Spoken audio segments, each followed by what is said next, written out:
नाज़िन खे अपडेट ॾींदासीं। इस्लामाबाद जी अदालत पीटीआई चेयरमैन खे 3 साल क़ैद जी सज़ा ॿुधाए छॾी आहे। खेसि गिरफ़्तार करण जो हुकुम ॾिनो वियो आहे। तोशाखाना के सेशन जज फ़ैसिलो ॿुधाए छॾियो आहे।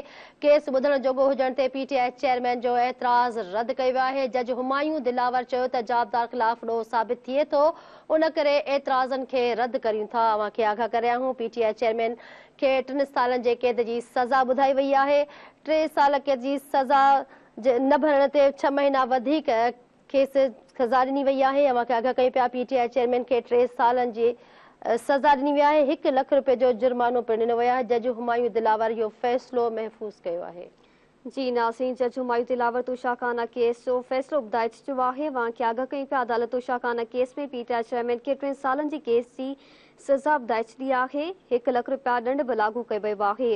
अव्हांखे फ़ैसिले बाबति आगाह कयूं पिया त जज हुमायूं दिलावर तोशाखाना केस जो फ़ैसिलो ॿुधाए छॾियो। जेकॾहिं पीटीआई चेयरमैन ॾंड जी रक़म अदा न कई त वधीक 6 महीना क़ैद जी सज़ा काटींदो, फ़ैसिले में चयो पियो आहे। अव्हांखे फ़ैसिले बाबति आगाह कयूं पिया, ॾंड अदा न करण ते 6 महीना वधीक क़ैद काटींदो, जज जो चवणु आहे।